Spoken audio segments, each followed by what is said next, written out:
The Word of God is alive and powerful, sharper than any two-edged sword, piercing even to the dividing asunder of the soul and the spirit, and of the joints and the marrow, and is a critic of thoughts and intents of the heart.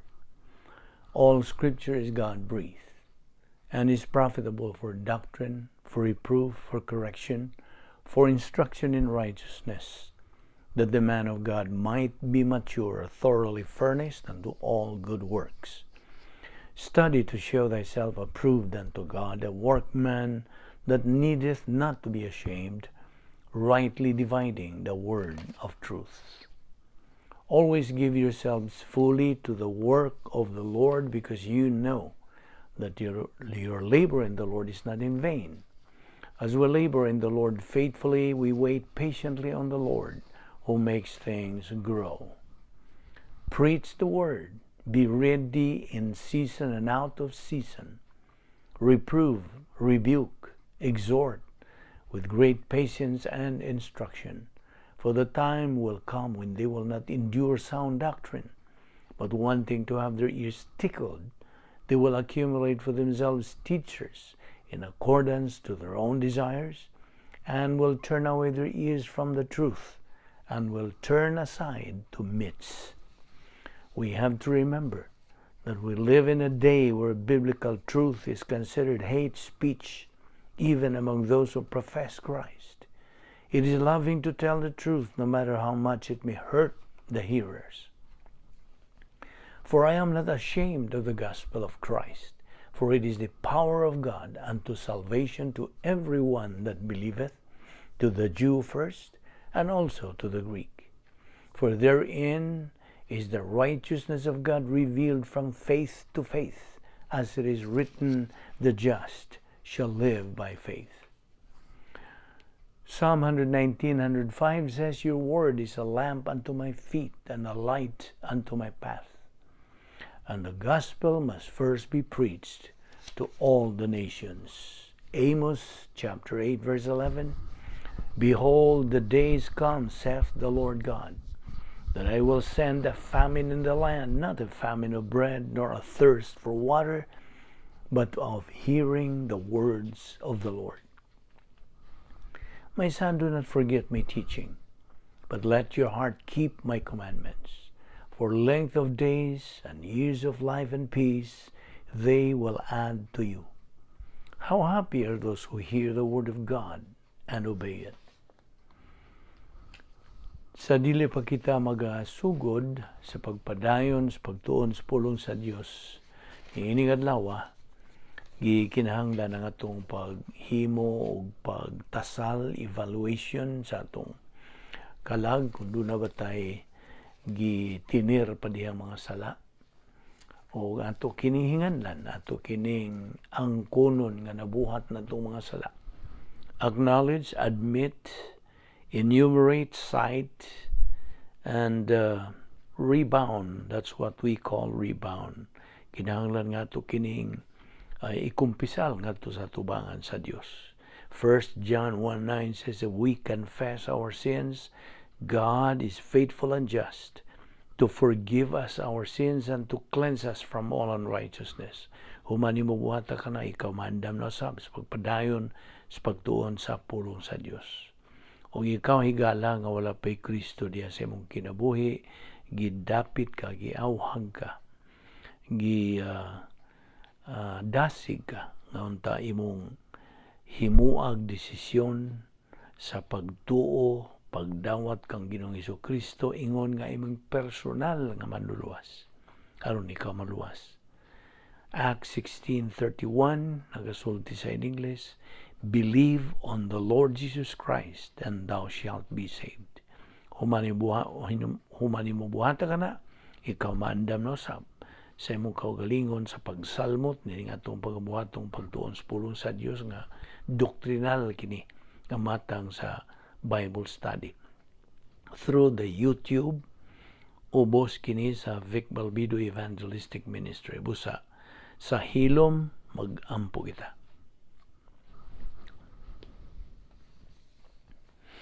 Let us pray. We consider it a privilege, Heavenly Father, to have the freedom and the opportunity of fellowshipping in your word. We are grateful, Father, that through your grace, you brought us this time in this Bible study to take in your precious word, which is the only shield we can equip and arm ourselves pagsangkap sa among kaugalingon aron kami makatagbo ug atubang. We can confront any false teaching that religion tries to spread ni ining kalibutan nga ginumala ni Satanas. We pray that you give us the concentration at tagi kami pagpunting yun sa mong nauna pinagi sa pagpuno kanamo sa Espiritu Santo. Challenge and motivate us to the things you are going to teach us today. Make these things a blessing to us, O Lord. All this we ask in Christ's name. Amen. Mayong adlaw kaninyong tanan, mga higala, mga kaigsunan, nga mga magtotoo, o sa tanan nga nagapaminaw niini, who are tuned in ining atong daily nga pagtuon sa pulong sa Dios through the YouTube. So kung anaa ka na, nagaandam ka na, atong pasalamatan ang Dios sa iyang paghatag ka nato og lugway sa atong kinabuhi. Gi-extend pa nga atong kinabuhi gumikan kay na siya tuyo sa atong kinabuhi. Wonderful plan for our lives. So we are here today in good health. I hope you are. We are alert with a clear mind. We are alive and kicking, all because of God's mercy, love, courtesy, and grace. We don't deserve it, nor work for it. We don't earn it. Grasya kining tanan. So, padayon kita sa atong pagtuon sa pulong sa Dios, adto kita sugod sa atong gibiyaan nga gisgutan last time nga niining atong uluhan nga pagtulunan how to be a winner in this life and in the next. Ug ato namang at dinhi atong tuki ang bahin sa definition sa winner, victorious, mananaog nga Kristohanon. Naghisgot na kita og mga Kristohanon, okay? Kay mao ra man gyud kana ang Yahweh nga ikaw mahimong matuod, tinuod nga mananaog sa kinabuhi. There's no other way nga ikaw mahimong mananaog tingali sa tawhanon apan kini ato magipangita ang mga solusyon, ang mga suliran. You see? Nagatubang tang mga suliran adlaw-adlaw sa atong pagkinabuhi. Busa, nanginahanglan kita husto, tukma, maayo nga kasulbaran o solusyon ini mga problema sa kinabuhi. You see, inumdumi gyud kanunay kanang principle. Human solution is no solution. Only divine solution is the real, genuine solution. Sabtag yun na pag-ayo. Kaya ang tawhanong mga solusyon, dili yun na magsilbi.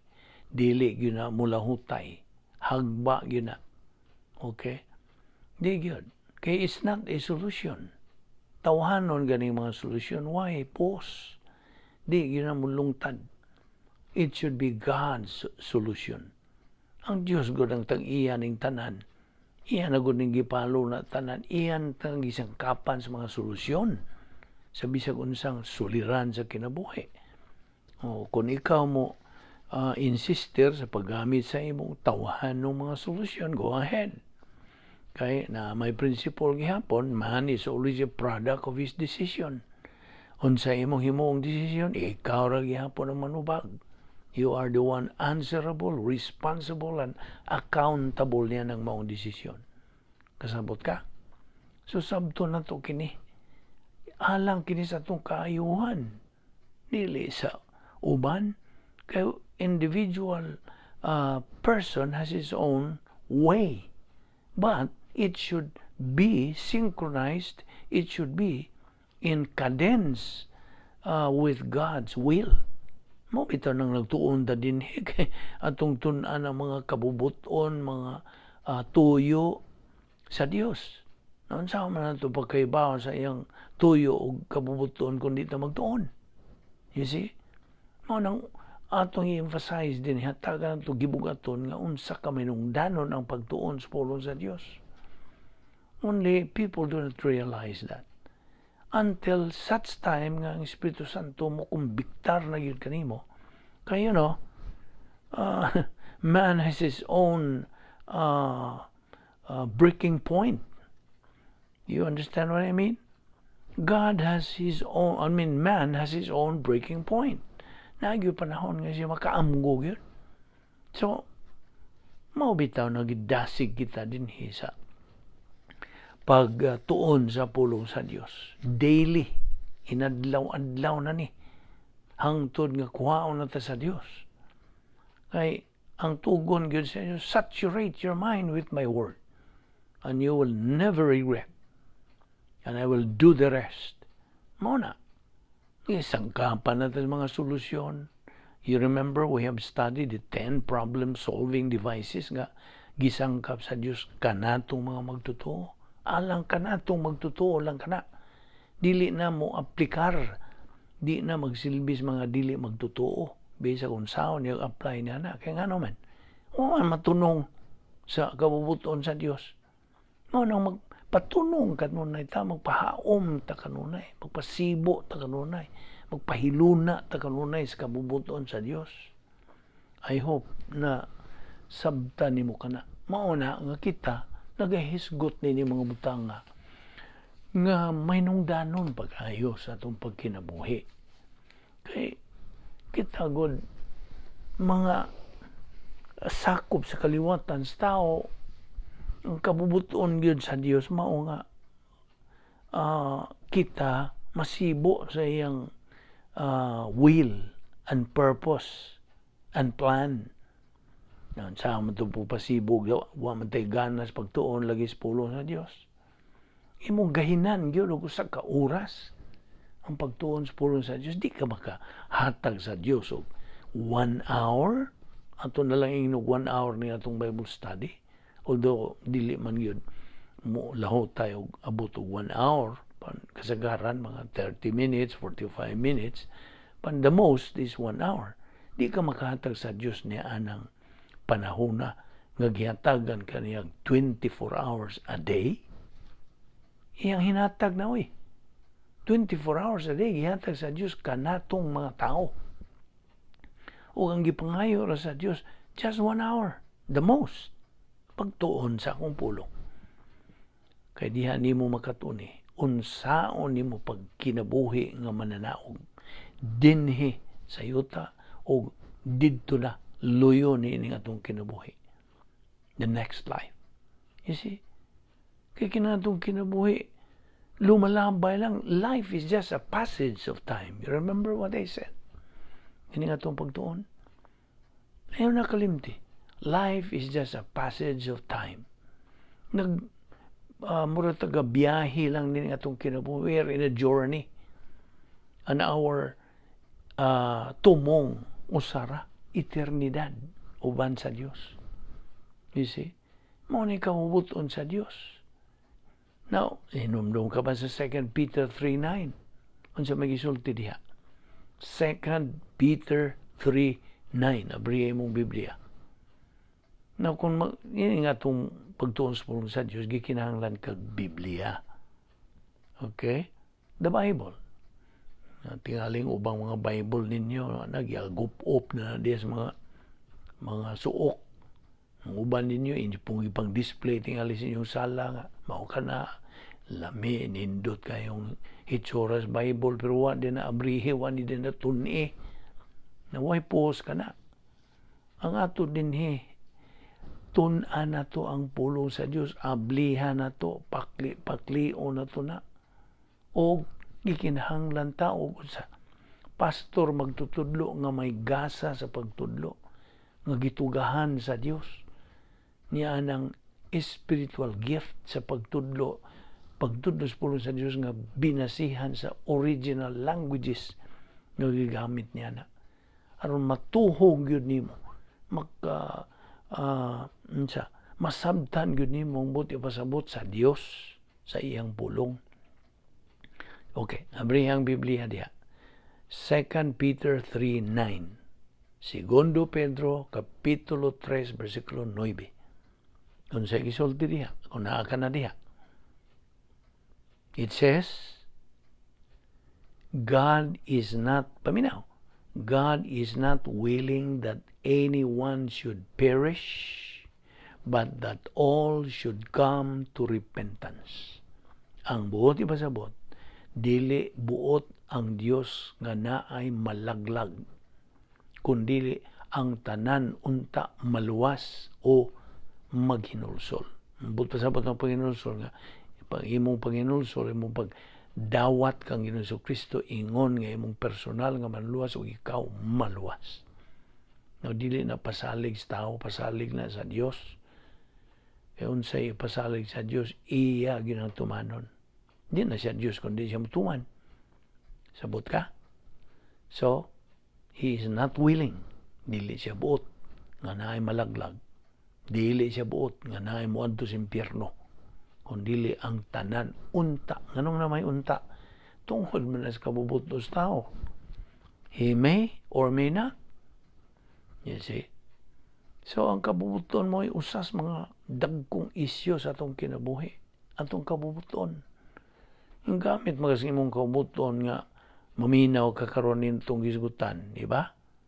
So, pagkamuhan ha, naglingkod diha, paminaw ni nga itong Doctrinal Bible Study, naglihok yung kabubuton mo, atin baga ako, maminaw baga ako, ining Bible Study, o di, siya galihok itong imong kabubuton. May imong kabubuton, atin. So niya ka, naka diha, naglingkod ka na, kay ning gamit mga imong kabubuton, o niyan siya resulta. And you know the result. The stimulus was for you to study God's Word. That was the stimulus. So we know already that every stimulus in this world needs a response. And any response, there is a result. So ang resulta karon, nagpaminaw ka sa atong pagtuon sa pulong sa Diyos, nagagamit sa imong panguna-una, imong pangisip diyan, ipunting nimo diha sa unsay ginatudlo sa Espiritu Santo. O ang resulta, kung ikaw mo dawat niya na, ang kinahanglan na po ka sa imong pagtubag niya na, either you respond or you react. Ang pag-react ni mo, tanawhanon. Ang pag-respond ni mo, Diyos nun. Okay, pag-ingon ni mo, okay, hintuo ko niya na. Akong dawaton ka na, kay pulong ka na sa Diyos, gikan gis na una sa Diyos. So, pagdawat ni mo, unsay resulta? Anay resulta. Positive result. Di na kawang ang imong pagdupot o spend your time with God. You're spending time with God when you study His Word. Do you know that? So, mao na, usang oras sa gipangayo sa Diyos nimo. Doon niya akong pulong. Kaya na nimo magkatuni ang akong kaubuton. Huwag imong sundon ka na, di ka magmahay. Kaya na ay resulta. Huwag himuon ka na kung sa ka mananaog. Samtang nagkinabuhi ka diya, nagaginhawa ka pa. Kaya ka nang imong ginhawa, ako po nang hinatag. Ako kang itagaang tanan nga oportunidad. Kahigayunan nga ikaw magatubo, magatuon sa kumpulong, magatubo sa imong kalagog. Pagkabot nimo niya ng spiritual maturity, imo akong himayaon. So I hope nakasunod ka nining akong hisgutan. Dili ni akong una-una. Una-una ni sa Diyos nga akong giyon sa gitunan o kitang tanan mo itumong nini. The Word of God addresses to each and every individual. Mo bitaw nang giingog na uban nga murag mo ingon sila, murag mag-ako'y giigo ini. Mo nagiingon sa kong amigo diyang komedyanting amigo mo siya, bato-batos langit, huwag ang matamaan, huwag magalit. Tinagalog man na. Mao na ilang og kinsay maigo sakit gyud. Okay? Now, kung magpaminaw kas pulong, pagtudlos pulong sa Dios, naagyoy mga punto dinhi sa atong hisgutan nga murag makaigo nimo. Natural ang tanan mo'y puntariya sa pulong sa Dios ang tanan. Huwag gipili. It is no respecter of age or profession or status. Kinsa ka, presidente ka ba, janitor ka ba, unsa imong trabaho diha, doktor, engineer, nurse, unsa pa diha, why tahod, why pili kining pagpuntariya sa pulong sa Dios. Each and every one of us mo'y puntariya. Kung ikaw gisakitan, niya mo react ka, mo lagi na, duha ra mo ko. Resulta na, either you react or you respond. Kung mo react ka, huwag ka magagamit sa imong ustong pangunahuna. Gamit lang kasi imong emosyon. Emotion has no thinking. Kapan when you respond, lahi naman na. Imo lang ka nang gisanong. Imong gitubag. Hingsanong ka niya na, umayong ka. Tinuod na, mutuo ko na. Akong dawaton ka na. You see? So, human mo dawata ka na, mao pa na ang higayon nga imo na nang magamit. Nagsabot ka? Dili mo magamit ang butang awan nimo makatuni. Gusto? No, nagkakaton ta, nagtuon ta, aron ta makakaton. O ganon sa atong pagkaton yan na, atong tuhuan o atong magamit. You see? You cannot use anything that you do not know. Dili mahimo. Ikinahanglan nimo ang pagkaton. So, makita nimo unsa ka mayong danon ang pagtuon sa pulong sa Dios, di ba? These are things, tips, God's tips for every believer na ako na ning itumong nimo nga magtotoo. Kristohanon, fellow believer. Na ikaw mo gitumong ni ining mga hunahuna sa Dios nga aron ikaw mahimong mananaog. Nagkinsa mo dili gustong mahimong mananaog? Every normal person wants to become victorious and successful winner person, di ba? So mo na kana. Okay, padayon ta sa atong gipangisgutan. Muraman ni og nagsermon na tanini. Okay. Now, gikinahanglan nga atong isilsil na kini nga ingon nga mga magtotoo. I'm addressing to you as a believer. Gikinahanglan ang atong pag-renovate sa atong hunahuna. Sa ibot pa sa mo, renovate. Kanabi itong may yung ga-renovation sa mong bahay. Unsa man. Gausab. Imong reconstruct. You see? So, God's word says, renovate your mind. Have a sound mind with confidence. Muna tugon sa Diyos. Renovate your mind. Apply the post-salvation epistemological rehabilitation. Kini ko nga itong kinabuhi, gikan mangutas pagka. Well, I'm talking to you as a believer.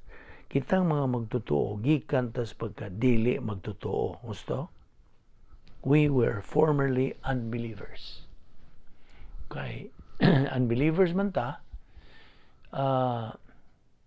pagdawat nato sa kaluwasan, dihang higayuna nga atong gituuhan si Ginoong Jesucristo, ingon nga atong naluwas ta, as Acts 16:31 says, o daghan man ng mga bersikulo diha nga nagasuportar niya na nga diha nahimutang mga anak sa Dios who became children of God, and we have been imputed eternal life sa atong kinabuhi. Okay? Kung tanawon ta sa Dios, dili na ta hinukman, kundili binalaan na o namatarong na. O ang Dios may naghatag niya ng pagkamatarong. Dili kita.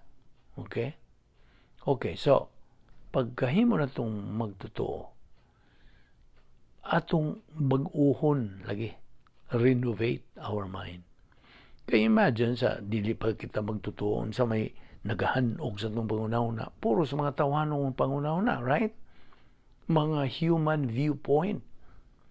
So, why po sa tubangan sa Dios kadto atong gipangunahuna. So, pulihan na kana, bag-ohon na kana, reconstruct na kana sa atong pangunahuna. Pinaagi sa pagtuon, pagtuo, pagdawat o paggamit sa pulong sa Dios. Mao na ang process, ang pamaagi. O niya, atong i-aplikar kini nganlan lagi in English og post salvation, human tamaluwas, epistemological rehabilitation. Ingnon nato nig rehab na lang. See? Naamang yung rehab palitan sa akong kabahin. Human ko operahe akong kasing-kasing. Okay? Paghuman yun niya na, kinahanglan nga I have to recover o niya maintain my health, sunod ka sa unsa gitudlo sa rehab. Human ko ka-operahin ay rehab. Unsay imong ang buhaton na mao na kita sama ratas nga butang sa rehab kay pulihan lagi na nga itong mga pangunahuna na hawason mga tawahanong mga pangunahon. O tingali mo yung rubang rubiha po ng hawason pangunahon ng tawahanon. Misa naman tana, di na tao. Ang buot pasabot niya na. O man tapuhingon nga imong pangunahon ng tawahanon. Ang pasabot na nga. Kana bang imong mga pananaw o pagtagad, imong attitude, you see, must be changed, must be altered. Ang imong pananaw sa kinabuhi, usabon na kana. You see? Pananaw ba? Ang imong pagtagad sa kinabuhi, attitude towards life. Mo na nga, mo undergo kita og rehab. In my case, ni undergo ko rehab. So, mo na, sundo ni mo na. Ang tod nga, gusto pa kang mabuhi ni kalibutan, magmaligo ni mong lawas, mayong panglawas, hala, sunod ka sa mandod dito sa ipabuhat ni mo sa rehab. Na mao na karon ng but pasabot itong gikumparar na lang ng rehab nga mao na the Christian way of life. Ngayon mong sundon. Kay kadtong wa pa ka maluwas kay di man to Christian way of life mong gisunod. The earthly way of life man. You see? Kalibutanon man, mundane, mga gingon na nila, cosmic. Okay? Karon nalain ka naman, tinawag ka naman, you're called out one. That's why you are the church. Tanang mga magtutuo ni Ginoong Jesucristo ni kalibutan na mao ang church. Church ka, iglesia ka.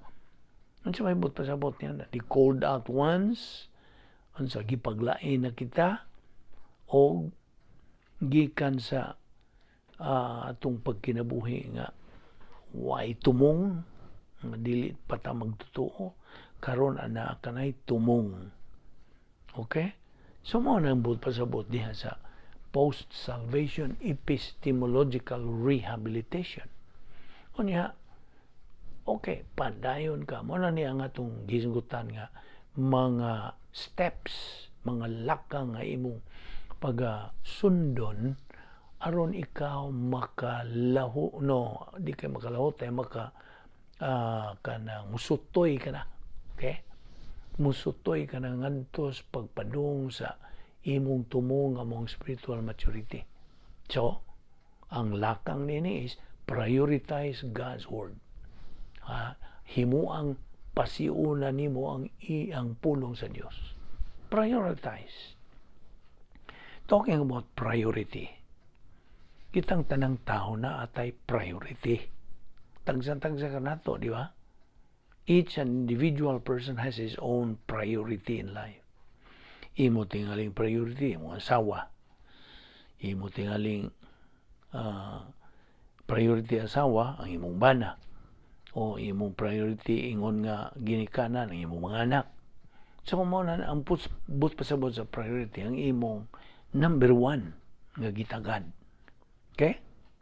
So imong trabaho, imong sakyanan, imong mga katigayunan, imong mga kahigalaan, all this, mga butang mo ay imong tingali mo imong priority.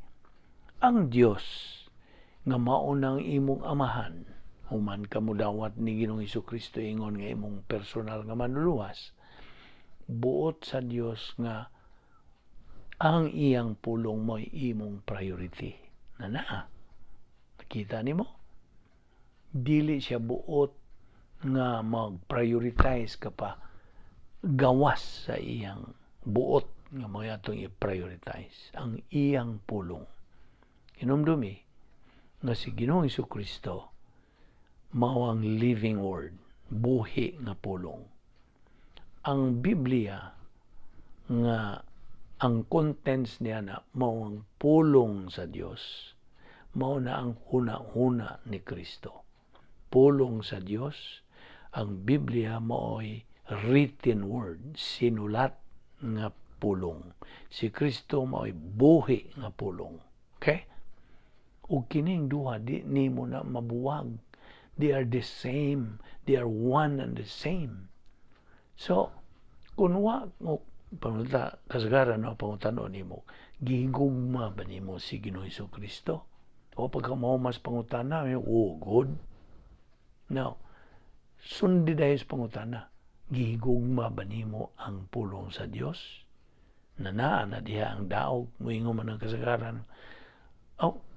God, pero wa mo kay time. So, kung may kagawa kay time, that means dili mo imong priority. Gusto? Nga mahimo ra magyud nimo imong gahinan ang pagtuon sa pulong sa Dios. Wa lang gyud kay gana, wa kay interes, wa kay kadasig, wa kay gugma. So mo yung wa kay panahon. So mao na nga tapaw ang imong higugma nimo sa Ginoong Kristo, nga wa nimo higugma ang iyang pulong. You see? If you love me, love my word. See? They're one and the same. Dili nimo mabuwag. Now, nabitoy gisulti, panultihon ni sa ka Bible scholar. Ignorance of the Bible is ignorance of Christ. Sa ato pa, kung we profess o moingon ta nga gigugma to sa Ginoong Hesukristo, tapaw ra na, salingkapaw na. Usta? Dili na tinuod gyud gugma. Wa man kay gugma siyang pulong nga siya man na. Siya as iyang pagkabuhi nga pulong. O man ni mahigugma ang iyang pulong. Na mao na manaygiingog iswis man sa akong amigo. Therefore, prioritize God's word. Kini nga itong gibuhat. This is the step aron makutlo, matuhog, makatunan, masilsil di sa mong panumduman ang mga lakang nga buot sa Dios nga atong sundon aron kita mahimong mananaog. Na diha. Gusto magkakang mahimong mananaog sa kinabuhi. Gusto magkakang mahimong victorious and winner believer in this life. Unya ka na, dadon ra ba nimo na dito sa eternidad? If you are a winner in this life, that will be parlayed dito sa eternidad, you will also be a winner. Now, depende na po na sa imong pagpalahutay. Mulahutay ka ba? Kaya kining kinabuhing Kristohanon needs persistency and perseverance. Did you remember what we said in our last session? The Christian life is a constant struggle. Yes. Every moment of every day, nag-atubang kang mga challenges, mga hagit. You see? Huwag naroon nimo pag atubang niya na, pag confront niya na. Kung na kay pulong sa Diyos, na kay magamit. Kaya kung wala kay pulong sa Diyos, looy ka. You are just a casualty in the spiritual battle. Not only battle, but the war. Kaya ay bugno nga langit nun. Bugno kinitali sa puwersa ni Satanas o sa puwersa sa Dios. Natas taliwa, papilion po ta. You see? Naras atong paggamit gyud sa atong unsa. Hustong pangunahuna. Therefore, kung malikon, God wills that we prioritize His Word. Okay? Padayon. And be occupied with Christ. Kaya mo, this will lead to occupation with Christ.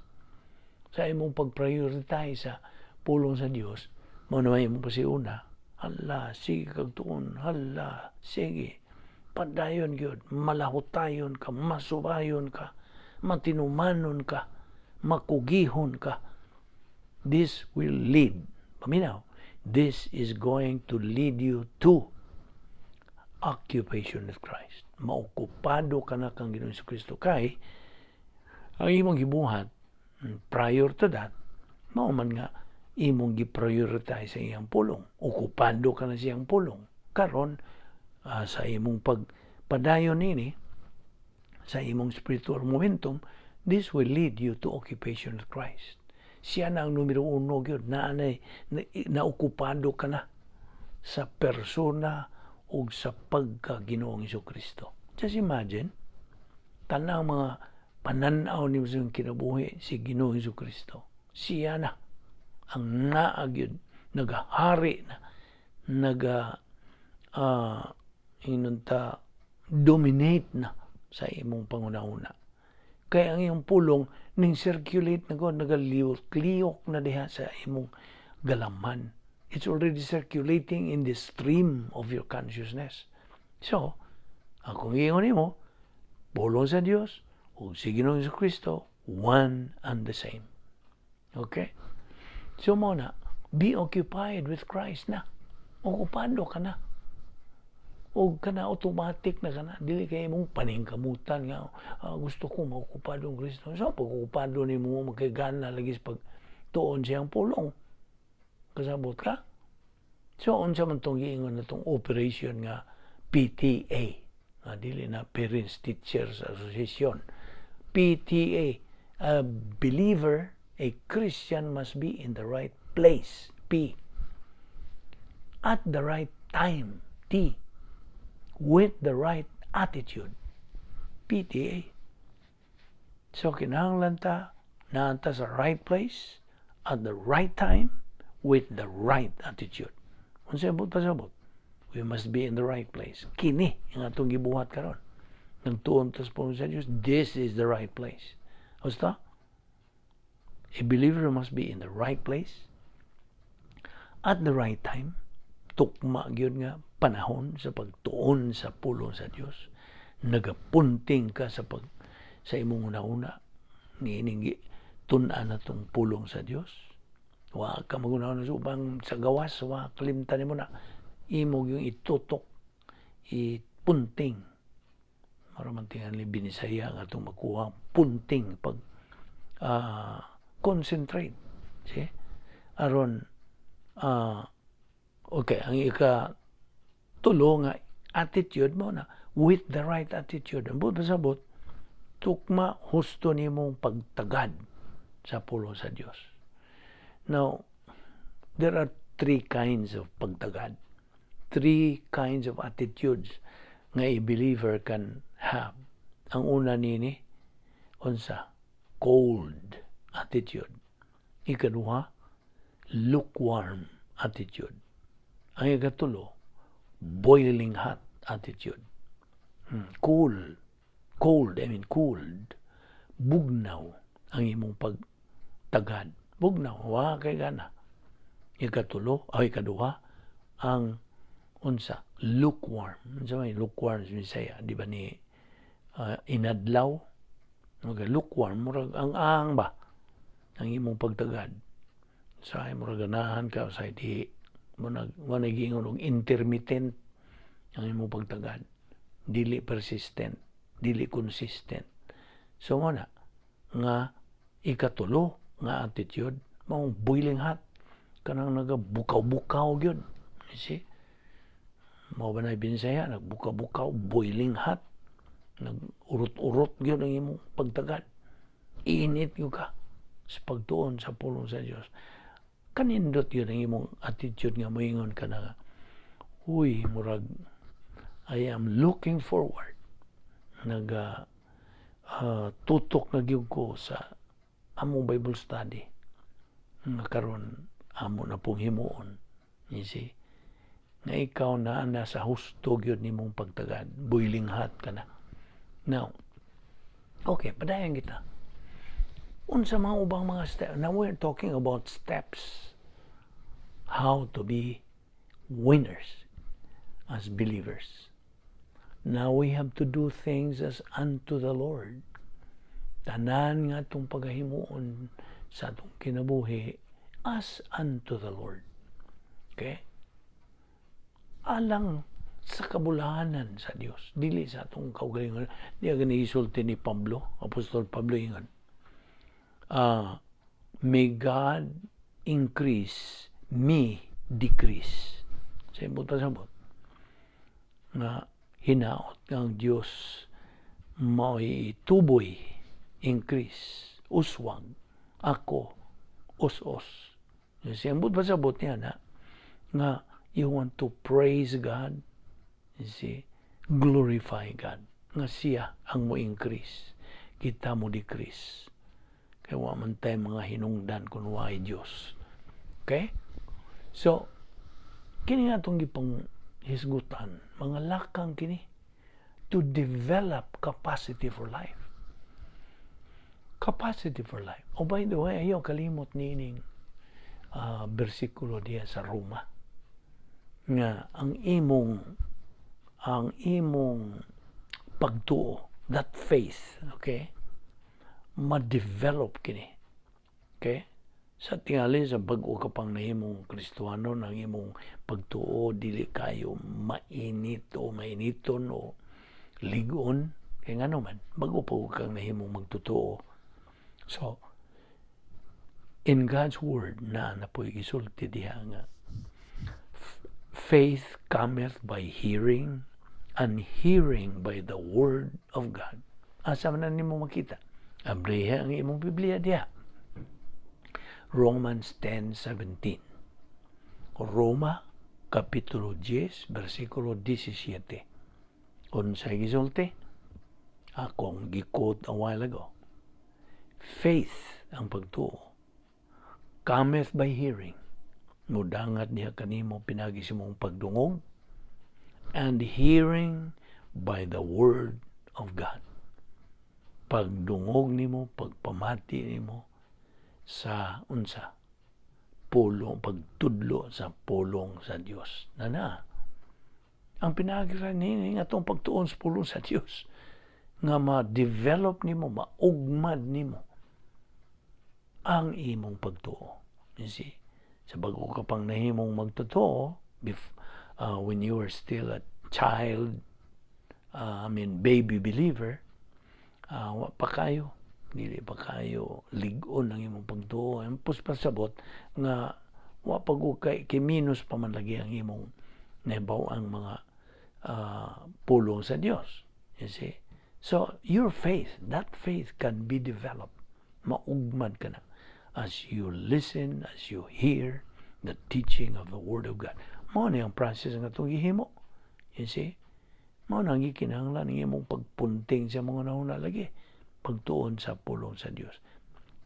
And then, by doing this, you're developing also your personal sense of destiny. So, maanam-anam ni mong kaklaro ang imong pagadangatan human ni ining kinabuhiya. You know already your personal sense of destiny. Okay? O ganto kining ipadayon sa sunod gayon. Ugma, padayon kita.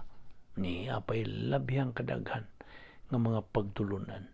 Akong gipanginaot kay ikaw nalamdagan o nakakaton ka pa o dugang pagyon, additional knowledge of the Word of God that will later on be developed into wisdom. Ang imong knowledge becomes wisdom. Ang imong magamit na usable in your Christian life to become a winner in life. Alang kanimo nga dili magtotoo, gidasig ka gihapon, giawhag ka to stick with our study here. Padayon lang. Ang tud nga ikaw malamdagan, like I said, man has his own boiling point in life. Makakabuot ka ran yan kung ikaw magpabilin diya, you maintain your humility and your kainit sa pagkaton sa doktrina, sa kamatuoran, sa pulong sa Dios. Kay moabot ka na. So, kanimo magtotoo, padayon. O dasig usab kamo sa pag share nini, pag ampambit nini ngadto sa uban ninyo mga kaigalaan, aron sila usab mahiluna sa grasya sa Dios. Magampod na. With your heads bowed and your eyes closed, we are going to close our session nining adlaw, directed towards those who are without Christ, without hope, without eternal life. Usa kini ka higayon, a moment in your life. No matter what you think, no matter what you believe, it is a moment of consideration. It's a moment to put everything else out of your mind and think instead about the person of the Lord Jesus Christ. What does all this mean? What is Christianity? Mangutana katingali. Christianity is Christ. It is a relationship with God through Christ. And there is only one way to have that relationship, as the scripture says, believe on the Lord Jesus Christ, and thou shalt be saved. Acts 16:31. Works? All the works you can do have nothing to do with your relationship with God. Why? Because you are a sinner. Because you are not perfect as God is perfect. Because His righteousness has to reject unrighteousness. Dili siya makadawat sa tawhanon nga pagkamatarong. O ikaw, dili matarong. You are unrighteous. No matter how many deeds you do. Nganong unrighteous ka tungod sa atong pagkamakasasala. And so, no matter how many good deeds you do, di ka na magpus. That is where Christ comes in. That is how important He is. Because He is the only one who can present you faultless before God. And how does He do that? He went to the cross. He went to the cross for one reason. Usarag yung hinungdan, to die. And to die for you. To die for every member of the human race. He didn't care whether people rejected Him or not. He died for them. That's God's grace. His absolute grace. And what does that mean for Him to die for us? Sa may but-pasabot. It means that while He was hanging on the cross, God the Father imputed all the sins, gidak-dak, butang ngadto kaniya, pasangil ngadto kaniya, tanan nato mga kasalanan, tanang mga kasalanan sa tibuok kaliwatan sa tao ngadto kang Ginoong Jesucristo didto gibutang ngadto kaniya. He took all over your sins upon Himself. And when He did that, iyang gibayran ang suhol sa sala. He paid the penalty demanded by God for sin. Hindi man tayo makabayad sa itong utang. Kawaan tayo kabayad. Sin is spiritual death. Ang pasabot sa spiritual death is pagkahimulag nato sa Dios. Gikan sa Dios. Jesus Christ died a substitutionary spiritual death so that we don't have to. Dili kinahanglan. Hence, sa dihang the scripture says, God so loved the world that He gave His only uniquely born Son, that whosoever believeth on Him shall not perish, but have eternal life. Now, nakasabot ka na. Ngano?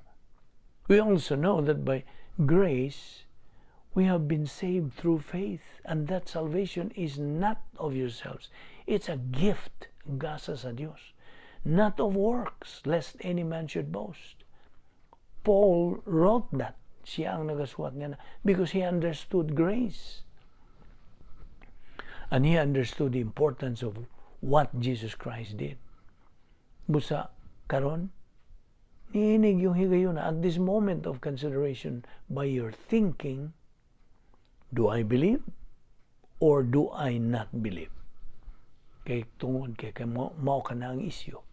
That's the issue. Ang imong kaugalingong kaubuton, your free will is the issue. Do you accept the work of Christ or do you not? Because once you accept the work of Christ, that is eternal life. So right now, where you sit right now, you can make the decision for or against Christ. Believe on the Lord Jesus Christ, and you will be saved. Let us pray. Now, Heavenly Father, we thank you once again for your wonderful word to us, so that we might understand ourselves, so that we might understand the world around us from the divine perspective. So we thank you, Father, that we have that wonderful knowledge of you. We ask all this in Christ's precious name. Amen.